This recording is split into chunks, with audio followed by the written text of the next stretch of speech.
오늘 본문 말씀을 로마서 2장을 보게 되면 하나님께서 모든 사람이 예외 없이 죄인이라고 규정하셨건만, 이것이 진리건만, 내가 무슨 죄인이라고 항변을 하는 사람들이 일련의 무리들이 있다고 성경은 말을 합니다.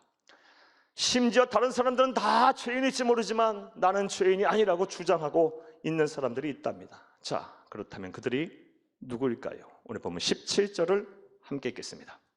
유대인이라 불리는 내가 율법을 의지하며 하나님을 자랑하며, 바로 성서시대의 유대인들을 말합니다. 이스라엘 백성들을 총칭합니다.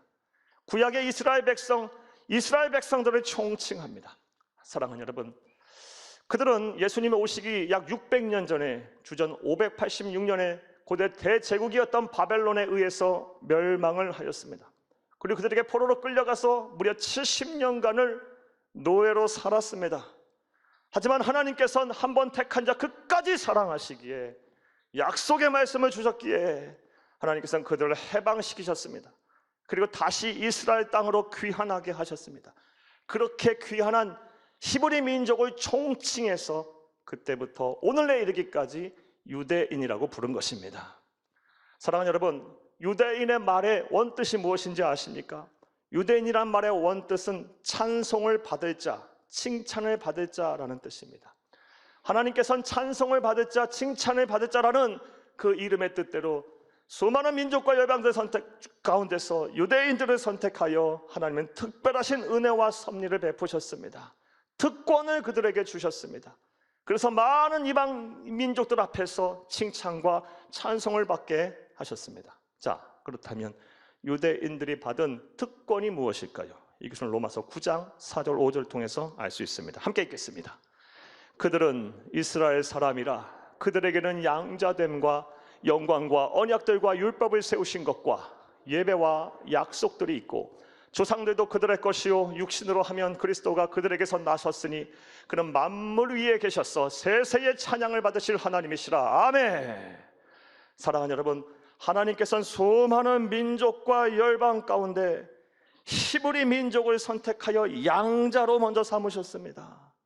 우리 한민족을 선택하실 수도 있었고, 중국의 한족을 선택할 수도 있었고, 독일의 게르만 민족을 선택할 수도 있었고, 저 영국의 앵글로 섹슨족을 선택할 수도 있었고, 러시아의 슬라브족을 선택할 수도 있었고, 프랑스와 스페인의 라틴족을 선택할 수도 있었지만, 하나님께서는 그런 민족이 아닌 히브리 민족, 이스라엘 민족을 선택하여 양자로 삼으시고 그들의 역사 속에 들어가셔서 그들에게 하나님의 영광을 보여주셨습니다. 수많은 언약들을 세우셨습니다. 그 내용이 바로 구약 성경이에요. 그들만이 받은 특권입니다. 그리고 예수님께서 이 세상에 오시고 나서 부활하고 승천하기 전까지 교회의 시대, 성령의 시대, 성경의 시대가 열리기까지 그 누구도 유대인들처럼 하나님의 말씀인 율법을 알지 못했어요. 그들만이 예배할 수 있었어요. 이건 특권이에요. 특권. 무엇보다 그들의 후손을 통하여 온 인류를 구원할 메시아를 보내시겠다고 약속을 하였습니다. 하나님께서 히브리 민족을 선택하여 그 많은 복을 주신 거예요. 특권을 허락하신 거예요. 그러다 보니 그들은 민족적인 자긍심과 우월성의 도취가 됐어요. 문제는 그 우월성과 민족의 자긍심에 도취되어 하나님의 뜻과는 정반대의 길을 걸어갔다는 것입니다. 즉, 하나님께서는 그들을 통해서 이 땅에 당신의 나라를 이루시기를 원하셨고 온 인류를 구원하시기를 원하셨는데 그들은 그것과는 관심이 없었어요. 자신들만 구원을 받는 하나님의 선택받은 선민의식에 휩싸여 이방민들의 구원에는 관심이 없었어요. 심지어 이방인들을 향해서는 자신들의 구원을 위해 그냥 소비돼 버리는 불쏘시개로 여겼고 저 지옥의 땔감으로 받아들이기까지 했어요. 이것이 바로 유대인의 모습이에요. 사랑하는 여러분, 따라서 저와 여러분은 이 성서시대 유대인들의 과호와 이런 죄를 잘 살펴보고 반면교사로 삼아야 할 줄로 믿습니다. 그래서 하나님의 거룩한 백성, 참된 백성, 하나님의 뜻을 이루는 주의 백성이 되어야 할 줄로 믿습니다.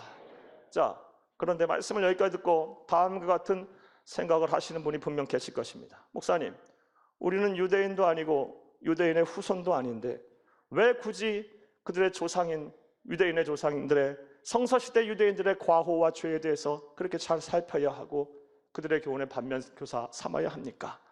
라고 물으시는 분들이 분명 계실 거예요. 네, 맞습니다. 우리 유대인은 아닙니다. 우리 육체적으로 볼 때 무슨 우리가 유대인입니까? 우리의 조상이 무슨 아브라함입니까? 우리의 조상은 단군 할아버지입니다. 우리는 한민족이에요. 하지만 영원한 하나님의 나라, 영적인 세계관에서 볼 때 우리가 예수를 그리스도 믿어 하나님의 자녀가 된 그 순간부터 우리 또한 구약의 이스라엘 백성들처럼 선민입니다. 선택받은 하나님의 자녀들입니다. 영적 아브라함의 자손들입니다. 그러므로 우리 또한 영적인 관점에서 볼 때 유대인임을 알고 과거 우리보다 앞서서 선택을 받은 족속들인 유대인들의 죄와 허물 그리고 그들의 과오에 대해서 잘 알아야 할 줄로 믿습니다. 이와 관련한 말씀을 한번 보겠습니다. 오늘 본문 28, 29절을 함께 읽겠습니다. 무릇 표면적 유대인이 유대인이 아니요 표면적 육신의 할례가 할례가 아니니라. 오직 이면적 유대인이 유대인이며 할례는 마음에 할지니 영에 있고 율법 조문에 있지 아니한 것이라. 그 칭찬이 사람에게서가 아니요 다만 하나님에게서니라. 아멘. 사랑하는 여러분, 우리가 예수를 그리스도 믿어 하나님의 자녀가 된 그 순간부터 우리는 선민이 됐어요. 선택받은 하나님의 자녀가 됐어요. 우리 또한 이면적 유대인이 됐답니다. 또 다른 측면의 유대인이 됐다는 거예요. 진정한 의미로서의 유대인이 됐다는 것입니다. 그러므로 우리보다 앞서 하나님의 선택을 받아 하나님의 뜻과 사명을 이루어야 했던 유대인들에 대해서 잘 알아야 돼요. 그들의 죄와 허물, 그들의 과오를 잘 알고 우리가 반면교사를 삼아야 할 줄로 믿습니다. 자, 이제 이런 사전 이해를 바탕으로 이제부터 생각을 해보겠습니다. 그렇다면 과거 성서시대에 하나님의 선택을 받았던 선민이었던 유대인들은 어떠한 죄를 범했을까요? 그들은 어떠한 과오를 저질렀을까요? 그리고 우리는 그들을 통해서 어떠한 영적인 교훈을 배울 수가 있을까요? 자, 이제부터 따라 하시겠습니다. 첫째로, 크게 따라 하십니다. 첫째로, 종교적 위선에 빠져 하나님을 욕되게 하였습니다. 이것이 바로 과거 선택받은 유대인들의 이 과오이자 죄예요. 종교적인 위선에 빠져서 하나님을 욕되게 하였습니다. 사랑하는 여러분, 앞서 말씀드린 대로 유대인들은 수많은 민족과 열방 가운데 하나님의 선택을 받은 족속들이었어요. 수많은 특권을 받았어요. 그것으로 인해서 그들은 민족적인 자긍심과 우월성에 속에 살았어요. 더 나아가서 그들은 독선과 교만함에 취해버렸어요. 사랑하는 여러분, 이것에 대해서 오늘 본문 말씀은 17절, 20절에선 사도 바울은 다음과 같이 말을 하고 있어요. 17절, 20절 함께 읽겠습니다. 유대인이라 불리는 네가 율법을 의지하며 하나님을 자랑하며 율법의 교훈을 받아 하나님의 뜻을 알고 지극히 선한 것을 분간하며 맹인의 길을 인도하는 자요 어둠에 있는 자의 빛이요. 20절, 율법에 있는 지식과 진리의 모본을 가진 자로서 어리석은 자의 교사요 어린아이의 선생이라고 스스로 믿으니. 아멘. 이 말씀이 이런 내용입니다. 사랑하는 여러분, 유대인들은 다른 민족과 열방과는 달리 하나님의 뜻, 하나님의 말씀인 율법을 먼저 받았어요. 그리고 율법을 먼저 알았어요. 그런 거로 자신들이 모든 이방 민족을 향하여 교사가 되고 선생이 되어야 한다고 생각을 했다는 것입니다. 더 쉽게 말해서 자신들만이 율법을 알고 율법을 소유하고 있기에 자신들이 다른 이방 민족보다는 더 우월한 존재이고 지혜로운 존재였다는 것입니다. 이방 민족들은 다 미개하고 무지하고 사악한 존재이기에 자신들이 스스로 율법의 교사가 돼서 가르치는 교사 선생이 되어서 그들을 계도해야만 된다라고 생각했다라는 거예요. 이건 독선이고 영적인 교만이에요. 사랑하는 여러분, 이러한 유대인의 생각과 유대인의 주장에 대해서 여러분 생각이 어떠하십니까? 사랑하는 여러분, 물론 스스로 율법 교사가 돼서 이방 민족을 가르치게 했다는 것은 많은 것으로는 잘못했다고 볼 수 없어요. 왜냐하면 그것이 하나님의 뜻이었기 때문에 그래요. 먼저 하나님께서 그들에게 율법을 주신 이유이자 목적이기 때문이에요. 자, 그렇다면 유대인들의 근본적인 문제는 뭘까요? 스스로 율법의 교사가 되어 이방 민족을 가르치는 것, 그건 문제가 되지 않아요. 하지만 그러려고 했다면 먼저 자신이 하나님의 말씀을 지켰어야죠. 하나님의 말씀에 순종을 먼저 했어야죠.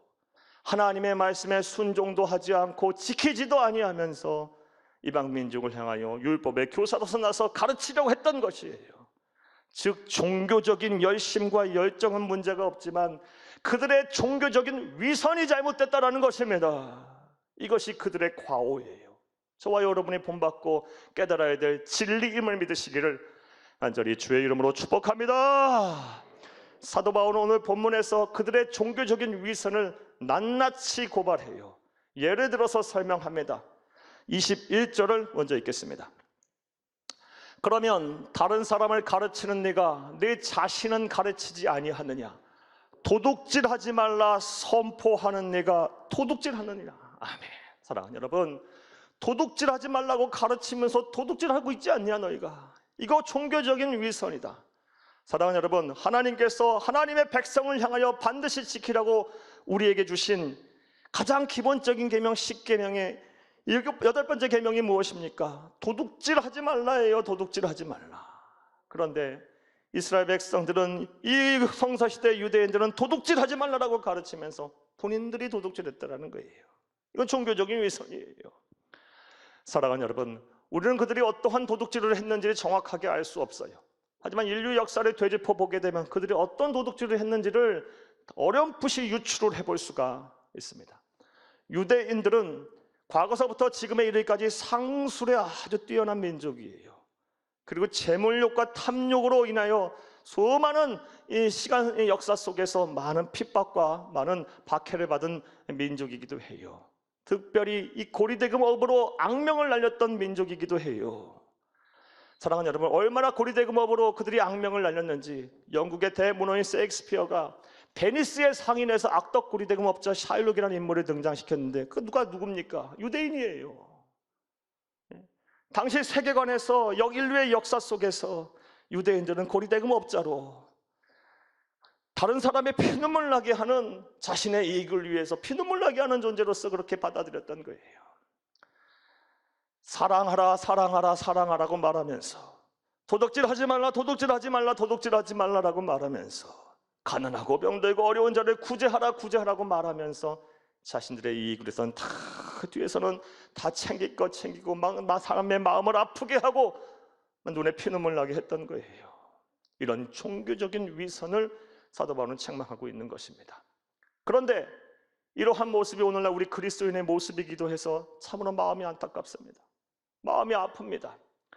사랑하는 여러분, 우리 그리스도인들 가운데도 돈 앞에서, 재물 앞에서 신앙도 없고 예수도 없고 하나님도 없고 양심도 없는 분들이 얼마나 많은지 몰라요. 당장 내 이해관계 앞에서 그 문제가 걸려버리면 신앙은 저 뒷전이에요. 예수는 저기로 사라져버렸어요. 양심은 땅에 떨어져 분들이 얼마나 많은지 몰라요. 종교적 위선이에요. 사랑하는 여러분, 여러분에게 여쭙겠습니다. 사랑하는 여러분, 여러분들은 어떠하십니까? 오늘 우리가 이 사도 바울을 통해서 말하고 있는 종교적인 위선에 대해서 경고하는 이 말씀을 하나님의 음성으로 겸허하게 들어야 할 줄로 믿습니다. 사랑하는 여러분, 오늘 사도 바울은 종교적인 유대인들의 위선에 대해서 22절에서 또 한 번 더 그 예를 들어 설명하고 있어요. 22절 한 번 더 읽겠습니다. 간음하지 말라 말하는 네가 간음하느냐? 우상을 가증히 여기는 네가 신전 물건을 도둑질하느냐? 22절에서 유대인들이 범했던 두 가지 종교적 위선의 죄를 언급하고 있어요. 간음하지 말라고 하면서 왜 네가 간음하느냐? 또 하나 우상 숭배하지 말라고 하면서 왜 네가 우상 숭배하느냐? 사랑하는 여러분, 간음죄와 우상 숭배죄 우리 굳이 언급하지 않아도 십계명에도 나오는 죄예요. 가장 그리스도인으로서 해서는 안 되는 죄예요. 그런데 이스라엘 민족은 그것을 행했다라는 거예요. 종교적인 위선을 행했다는 거예요. 사람의 눈은 속일 수 있어도 하나님의 눈은 속일 수가 없어요. 하나님이 보시기에 정확하게 진단의 결과가 나온 거예요. 자, 그런데 솔직히 또 안타깝게도 이 모습 또한 우리 그리스도인의 모습이 아닐까 생각을 해봐요. 오늘 우리에게 주시는 이 종교적인 위선을 범하지 말라라는 하나님의 음성, 우리가 신년을 맞이하여 우리의 마음속에 잘 새겨야 할 거예요. 특별히 종교적인 위선을 범하지 말아야 될 이유가 오늘 본문에서는 또 나옵니다. 23, 24절을 함께 읽겠습니다. 율법을 자랑하는 네가 율법을 범함으로 하나님을 욕되게 하느냐? 기록된 바와 같이 하나님의 이름이 너희 때문에 이방인 중에서 모독을 받는도다. 아멘. 종교적인 위선의 죄를 범하게 되면 세상 사람들은 우리뿐만 아니라 누구를 욕합니까? 하나님을 욕한답니다. 하나님의 모독이, 하나님께서 모독을 받는 거예요. 사랑하는 여러분, 우리들은 하나님의 얼굴이에요. 예수 그리스도의 얼굴이에요. 세상 사람들은 우리를 통해서 하나님 앞에 나와요. 우리를 통해서 예수를 믿어요. 우리를 통해서 구원의 길로 인도가 돼요. 그러하기에 우리는 종교적인 위선을 범해서는 안 돼요. 우리가 종교적인 위선을 범하는 순간 세상 사람들은 우리뿐만 아니라 반드시 하나님을 욕하게 돼 있어요. 교회를 모독하게 돼 있어요. 성경을 부정하게 돼 있어요. 기독교 신앙을 폄하하게 돼 있어요. 사랑하는 여러분, 우리가 우리의 행실로 인해서 하나님의 영광을 가려서야 되겠습니까? 참 걱정이에요. 저와 여러분이 어떻게 살아야 할지 참 걱정이에요.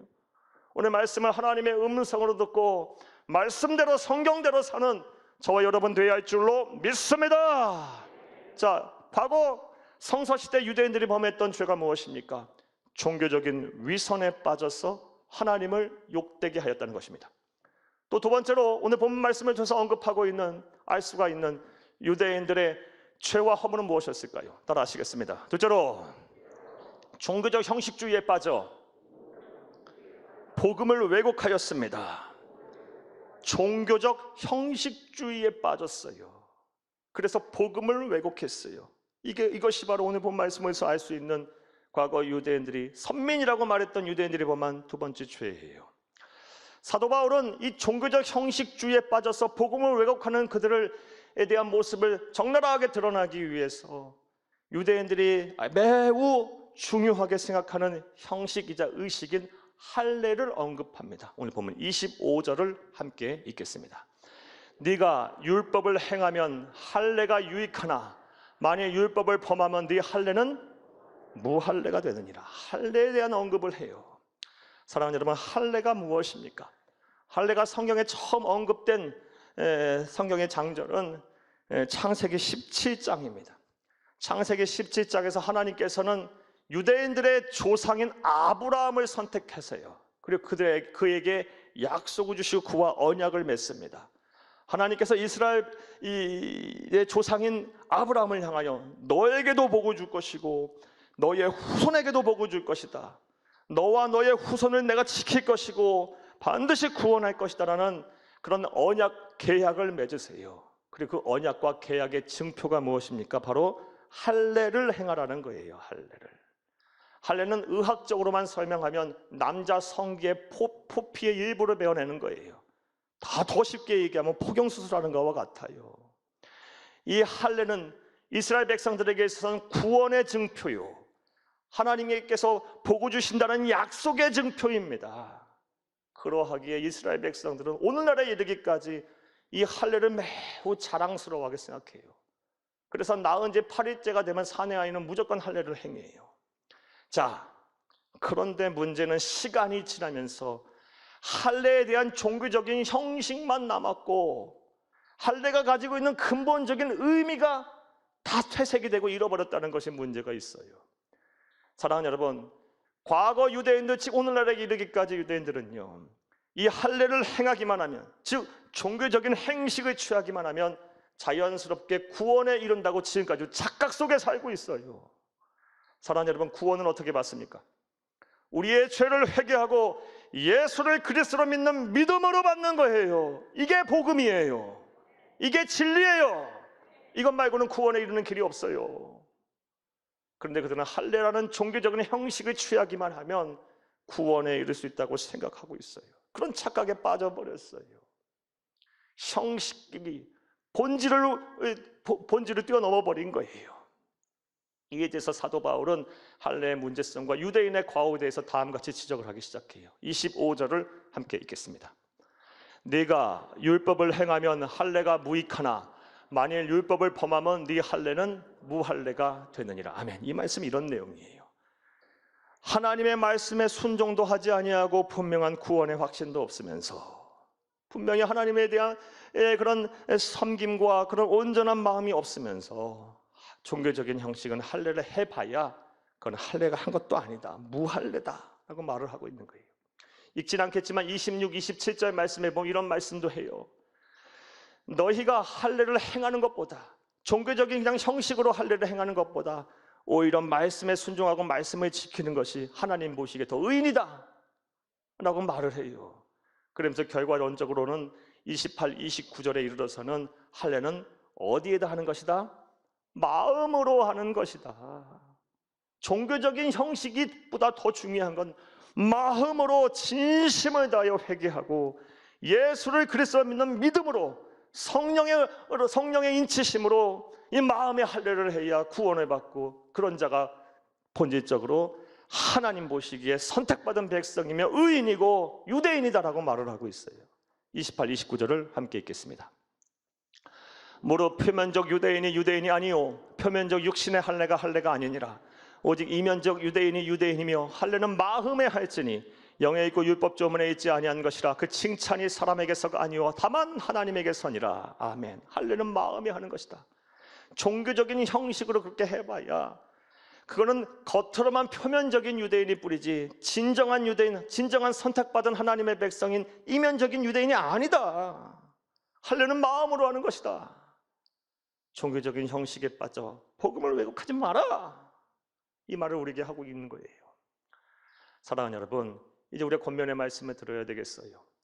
사랑하는 여러분, 혹시 여러분 가운데 종교적인 형식에 빠져 계신 분들 계시진 않으십니까? 특별히 신앙생활을 오래 한 저와 여러분들 이 말씀 잘 들어야 돼요. 신앙생활을 오래 하게 되면요 아무래도 타성해졌게 돼 있어요. 관성에 따라서 신앙생활을 하게 돼 있어요. 처음 사랑 처음 믿음 다 잃어버리고 그냥 형식적으로 예배드리고 건성건성 기도하고 그냥 남도 보기에 부끄럽지 않을 정도로 봉사, 충성, 헌신의 자리에 서게 돼 있어요. 그냥 그렇게 하지 아니하면 뭔가 마음 불편하고 뭔가 하나님께서 내 기도 안 들어주실 것 같아서 그냥 그런 마음으로 체면치레로 하나님 앞에 헌금도 드리고 하나님 앞에 봉사와 충성하게 돼 있어요. 이건 종교적 형식이에요. 사랑하는 여러분, 이왕 하나님 앞에 나와 신앙생활하고 사명 감당할 거라면 하나님의 마음을 기쁘시게 하는 성경적 신앙의 원리 아래서 봉사와 충성과 헌신하시고 신앙생활 하시는 여러분들이 다 되기를 간절히 주의 이름으로 부탁합니다. 부탁합니다. 여러분에게 이제 여쭤보겠어요. 여러분들 어떠세요? 올해 2023년 한 해가 시작됐어요. 우리가 무엇을 결심해야 되고 어떻게 신앙생활을 해야 할 것입니까? 하나님의 나라 가는 그날까지 우리가 어떤 결심과 어떤 신앙의 자세를 가지고 살아야 합니까? 지난날 이 선택받은 백성이라는 자긍심에 우월의식에 취해서 과오를 범했던 이 유대인의 죄를 우리가 반복해서는 안 될 줄로 믿습니다. 이제 말씀을 맺겠습니다. 사랑하는 여러분, 오늘 본문 말씀 로마서 17장 2장 17절에서 29절 말씀을 가지고 과거 하나님의 선택을 받은 성서시대 유대인들의 죄와 그에 따르는 교훈에 대해 살펴보며 은혜를 나눴어요. 그들은 종교적 위선에 빠져 하나님을 욕되게 하는 죄를 저질렀어요. 그들은 종교적 형식주의에 빠져서 복음을 왜곡하는 그런 죄를 저질렀어요. 그러자 하나님께서는 그들에게 말씀하셨어요. 책망하시며 말씀하세요. 너희들은 선택받은 하나님의 백성이 아니다. 표면적 유대인일 뿐이다. 진정한 유대인, 진정한 선민이 아니다. 오늘날 저와 여러분 지금 이 시간에 성령 하나님께서 우리에게 또 묻고 계세요. 사랑하는 아들아, 사랑하는 딸아, 정말 너가 내 아들 독생자 예수 그리스도와 생명과 맞바꾼 그런 자녀들이냐라고 묻고 계세요. 너가 선민이냐, 너가 구별된 하나님의 자녀냐, 백성이냐 묻고 계세요. 이 하나님의 물음 앞에 우리가 부끄러움 없이 네 주님 그러합니다라고 담대히 서야 할 줄로 믿습니다. 그리하기 위해서 마음을 다하고 목숨을 다하고 뜻을 다하고 힘을 다하여 우리 하나님 아버지를 잘 섬기고 사랑하고 또 이웃을 내 몸과 같이 사랑할 수 있는 진정성 있는 신앙인, 참된 신앙인 될 수 있기를 간절히 주의 이름으로 부탁합니다. 그리하면 하나님을 기쁘시고 사람들이 칭찬받는 참된 성도가 되게 하실 거예요. 그래 금생환 대세를 통해 하나님께서 복을 주시고 구원에 이르지 못할 자가 없을 것입니다. 이런 은혜와 복이 저와 여러분을 복이 되고 저와 여러분의 은혜가 되기를 간절히 주의 이름으로 축복합니다. 축복합니다. 축복합니다.